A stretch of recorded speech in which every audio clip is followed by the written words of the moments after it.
I don't know what they've told you about me other than what they just said, which is exaggerations.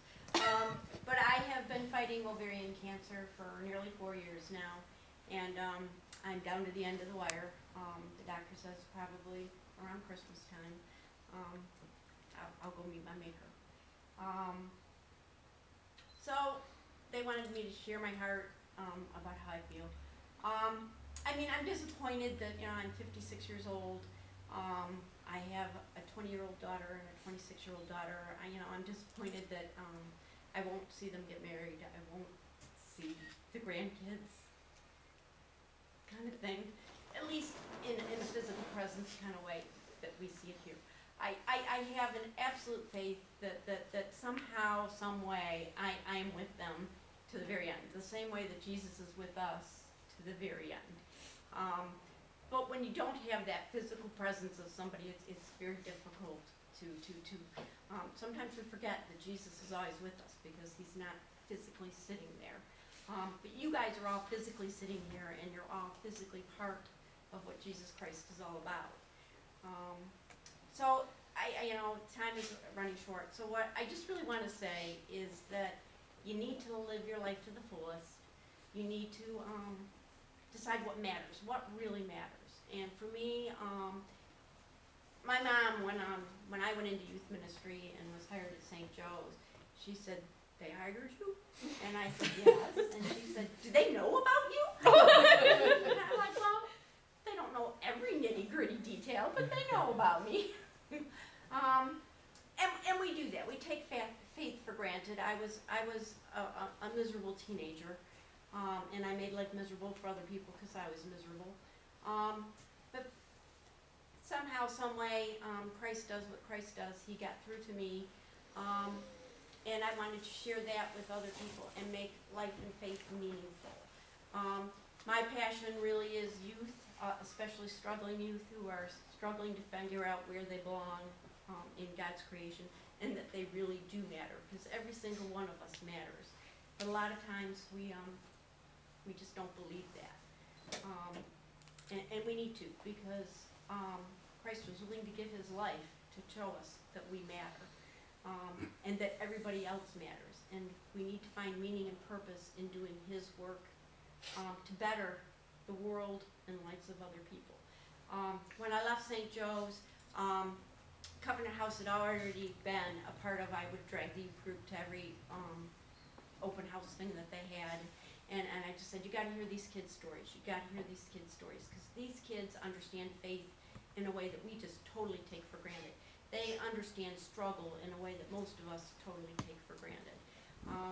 So when I left St. Joe's and I wasn't quite sure what my next move was, I had contacted Melissa Golpe, who's the public relations director there, and I said, I want to work there. Here's my resume, find a place for me. And she did, and it was, I loved every minute of Covenant House. It was, I only left because my health issues were coming into play. I also want to say that while I was diagnosed with cancer, well, it started before I was diagnosed, a year before, but I also got my master's degree in the last 4 years. So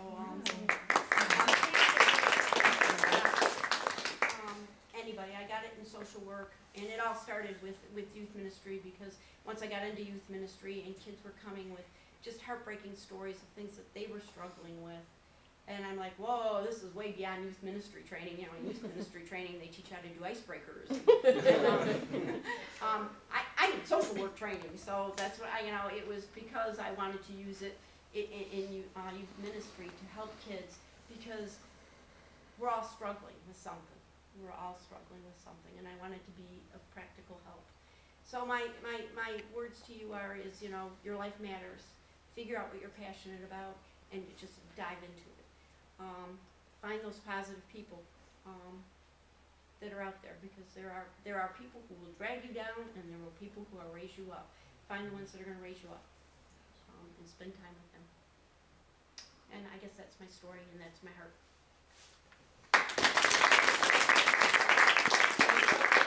Hopefully, maybe I have longer than Christmas. I'm determined that I will make it beyond Christmas, just so that Christmas isn't tainted.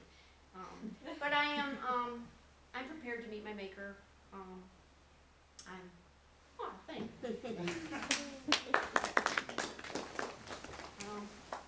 You know, I feel bad for my husband and my children because for them, there's absence. And if there's anything we know as Catholics is we understand presence. And hopefully they'll still find my presence even after I'm gone. Does anybody have any questions? Comments? Your faith just seems so deep and so wide.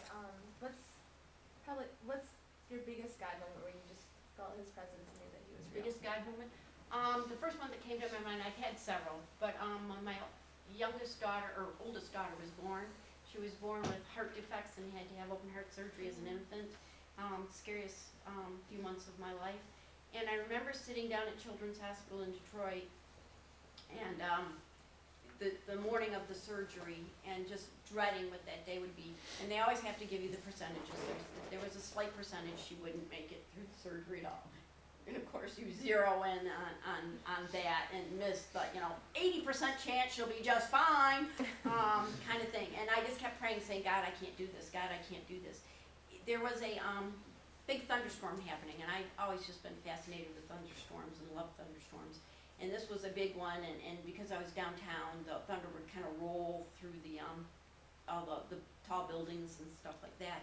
And I've always kind of equated thunderstorms with Good Friday, and probably because all the movies have it getting dark and dreary and thunder. And so somehow the connection is always just sort of on a subconscious and conscious level, always been there. And while I'm sitting there quaking in my boots, crying to God, saying, I can't do this, I heard it very faintly, and then it became very distinct. On the third day, He rose again. On the third day, He rose again. On the third day, He rose again. Where suddenly all I was hearing was that mantra and not the thunder. And 3 days after the surgery, my daughter was home crawling around the house like nothing ever happened.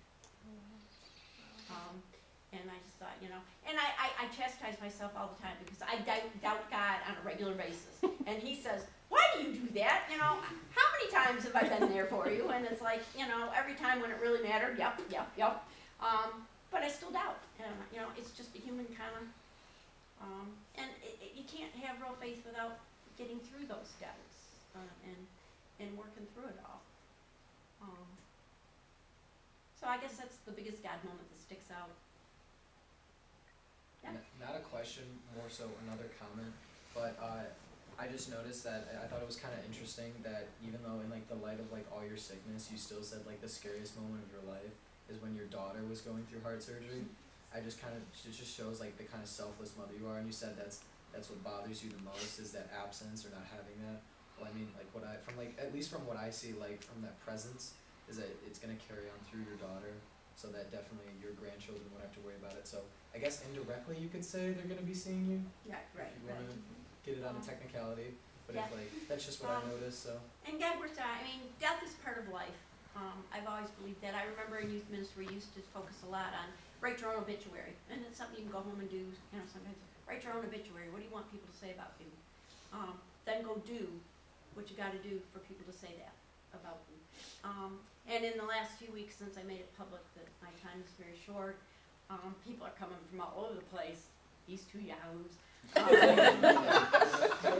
Telling me how what an impact I had on their life, and I'm very, very blessed to be able to see the fruits of what I've done in my life come back, because not everybody gets to see that until they're on the other side. So, Mary Jo, with all your years working with youth, a lot of the youth and a lot of the teens, they have so many worries and so many anxieties and so many fears. What are the things that they have fears about, anxiety and worries about, that they really shouldn't be worrying about? And what are some of the things that are important that they should be thinking about?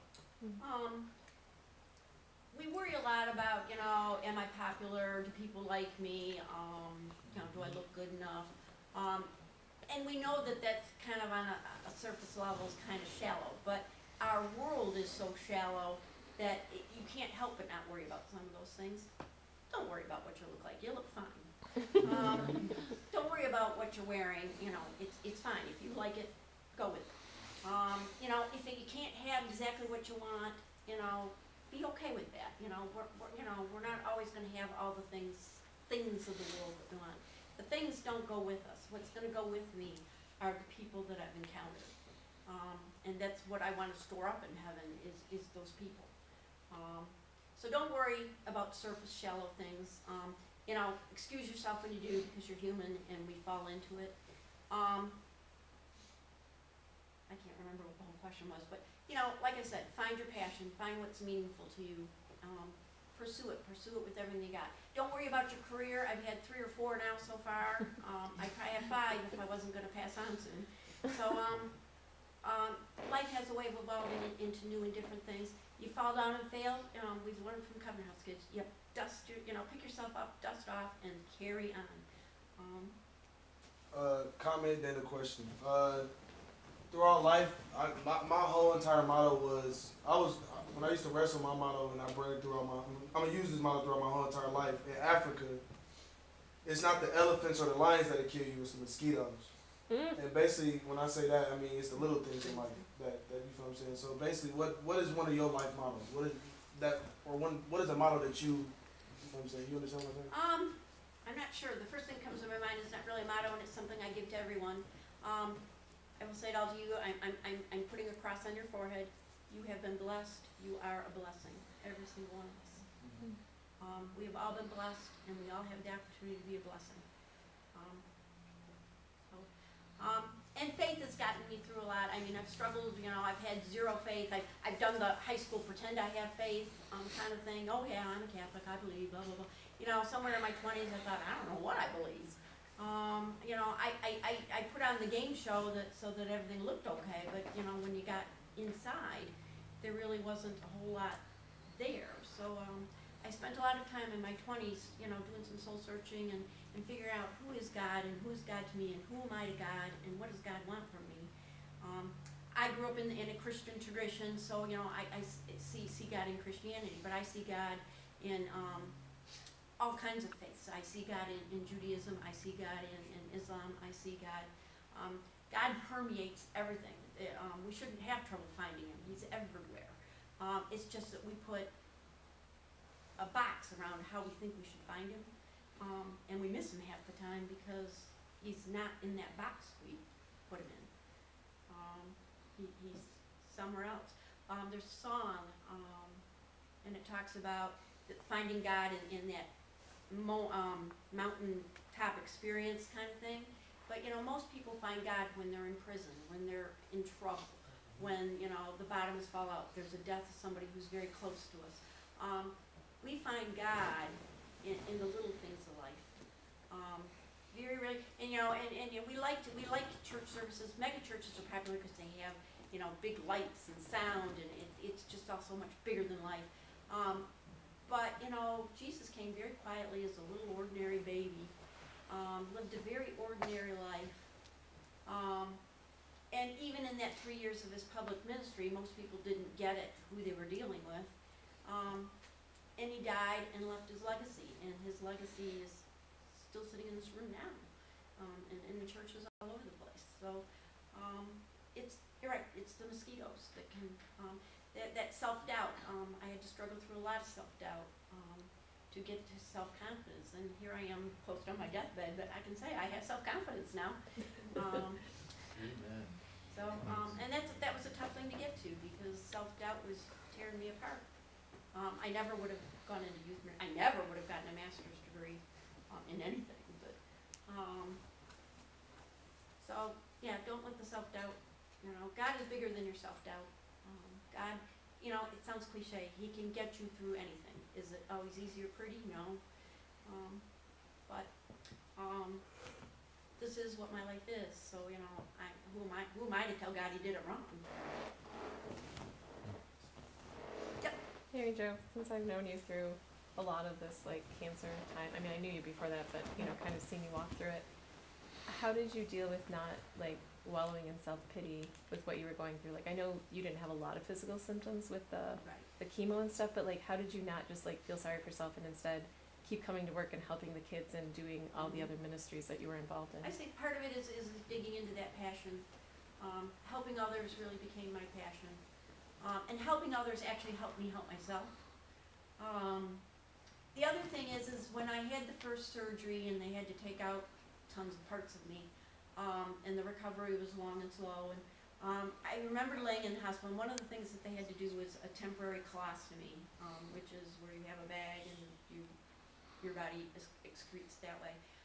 And it turned out, it was supposed to be temporary, it turned out it ended up being permanent. But when he first did it, that was my worst nightmare. Oh God, please don't let that happen to me. I can deal with all of this, I can deal with all of this but that. And you know, the only thing I remember them saying after surgery was that he had to do the colostomy, and I'm like, it's over. So, and I laid in that bed, and I thought, you have two ways to deal with this, Mary Jo. You can either let it defeat you and knock you down, or you can rise above it and live in spite of. And I just thought, I decided I don't want to be a grumpy old bitter person. So I'm going to have to figure out how to. I don't like the thing, but I figured out how to live with it.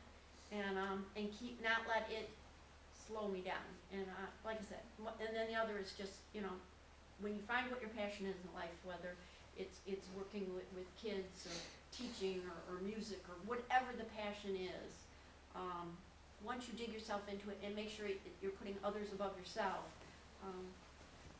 it's very easy to not get bogged down in your own stuff. I have a question. Uh-huh. When you were diagnosed, how did you react to the situation? Part of me kind of knew it might be going that direction. Yeah. Just that, you know, with every test, we had to have another test, which I did have another test. And I kind of feel, well, this isn't going so well. This was, but when the doctor actually called and said it's cancer, I did the immediate choke up for a minute, and then I just said, okay, what do we do? What's next? And my approach has always been, okay, what's next? And even up to him saying, okay, we're down to the end. You might want to get your affairs in order. If there's people you want to see that are out of state, so my family's all coming, you might tell them to come now. Through all of it, I just, okay, what's next? So even when he said, oh, you know, that we're coming to the end of the road, I said, well, what's next? And he's like, are you listening to me? And I just said, well, you know, what do I do now? You know, and so he said, when the time comes, you'll know it. Call us, we'll admit you in the hospital, they'll put you into hospice, and then, you know, however long it takes, I will pass on to my maker.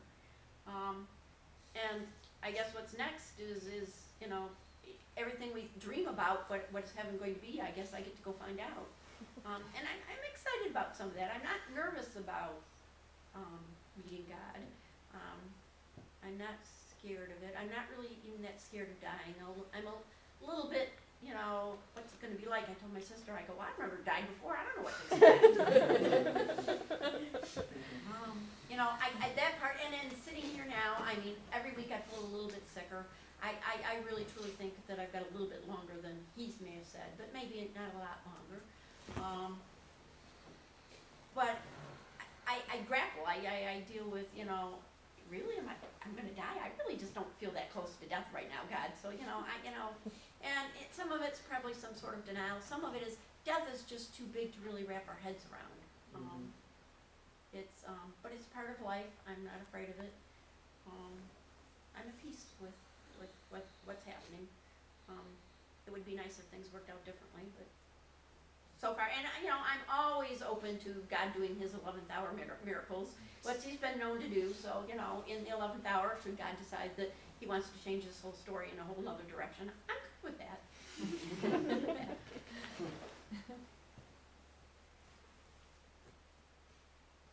I'll just go back to the Braveheart quote.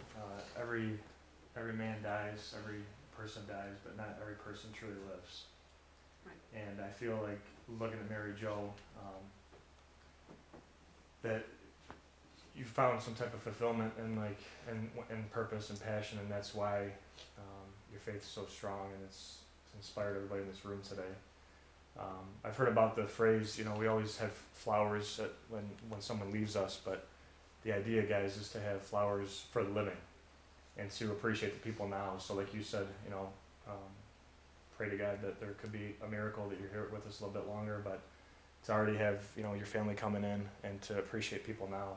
We always keep pushing that. And Yeah, the only thing we can take with us into eternity is our relationships. All the stuff, the house, the cars, the money, all of that you know, we get caught up in a lot of times. None of that stuff comes with us. Oh yeah. It all stays here and rots. And it can be the downfall of us, so we have to be careful to walk that balance, that people first, stuff second. well, guys, who was inspired tonight? Just show of hands. Obviously, put 2 hands up if you got 'em. Kiki. Make sure that you guys give everybody a hug that shared tonight, especially Mary Jo, before you leave tonight if you can. And we'll see Mary Jo tomorrow for bubble soccer, right? Anyways, no. I'll take y'all on. It's on your bucket list. You know, I don't really have a bucket list. Everybody keeps asking about my bucket list. And the only thing that's really on my bucket list is to be able to see everybody one more time. The stuff I haven't done, you know, I'm not going to race out like a crazy person and try to do it now. Now, my daughters are trying to convince me at least go for the tattoo, but... I usually like a giant like tiger or something. Like really obnoxious. Well, thanks for hanging out late. You've all been here late. And guys, one more thing before we give a round of applause. We just want to get a group picture with everybody before you take off, so we'll probably do that real quick after we're done there. Don't move yet. So don't move yet? Yeah. Give Mary Jo a round of applause.